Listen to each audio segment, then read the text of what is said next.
Hi అండి. నేను మీ స్వాతి భాస్కర్. ఎలా ఉన్నారందరూ? ఇప్పుడే ఇన్‌స్టామార్ట్‌లో ఇండక్షన్ స్టవ్‌ని ఆర్డర్ పెట్టాను. ఉరుమురిమి మంగళం మీద పడ్డట్టు ఇరాన్, అమెరికా కొట్టుకుంటుంటే కష్టాలేమో మనకొచ్చాయన్నమాట. ఇంతకీ నా కష్టం ఏంటంటారా? గ్యాస్ అయిపోయిందండి. ఇక్కడేమో నాది ప్రైవేట్ గ్యాస్ అనమాట ఏజెన్సీ. వాడేమో బుక్ చేస్తే 10 డేస్ అవుతుందన్నాడు. ఇక్కడ చెన్నైలో బయట ఫుడ్ తింటామంటే ఇంక 2 రోజులకే బకెట్ తినేస్తాం అనమాట. సో, అందుకే అర్జెంట్‌గా ఇన్‌స్టామార్ట్‌లో బుక్ చేశాను.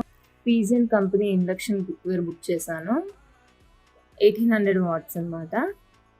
గ్యాస్ అయిపోయి 3 డేస్ అయింది. అన్ని ఆన్‌లైన్ యాప్స్‌లో ట్రై చేశాను. ఎక్కడ కూడా ఇండక్షన్ స్టవ్స్ నాకు కనిపించలేదు. అన్నీ స్టాక్ అయిపోయాయి అన్నారు. ఆంధ్రాలో కూడా ట్రై చేశాను. వైజాగ్‌లో మా చెల్లి చేత ఎంక్వైరీ చేపిచ్చాను. మా హస్బెండ్ పాపం అనకాపల్లిలో అన్ని స్టోర్స్‌లో గూడా చూసారు. ఎక్కడా అవైలబుల్ లేవు అనేసారు. సరే ఇంకా ఈ ఇన్‌స్టామార్ట్‌లో చూస్తే కనిపించిందనమాట. ఇన్‌ఫ్రారెడ్ తీసుకుందాం అనుకున్నా. అదైతే ఆల్ కుక్ టైప్‌కి యూజ్ అవుతది అని. బట్ ఇంకా అది కనిపించలేదు. ఏదుంటే అదే అని చెప్పి తీసుకొని కొత్తది కదా! ఇంకా పూజ చేసి స్టార్ట్ చేద్దాం అనేసి స్టార్ట్ చేశాననమాట. ఇప్పుడేమో దీని మీద ఏ గిన్నెలు పడితే ఆ గిన్నెలు పెట్టి వండకూడదంట.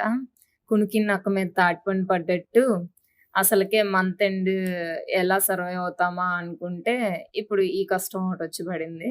ఇప్పుడు దీని మీదకి గిన్నెలు గూడా తీసుకోవాలంట. ఏంటో ఫ్రెండ్స్ ప్రస్తుతానికి ఇదైతే బానే ఉంది. చూద్దాం ఎలా ఉంటుందో. Bye bye.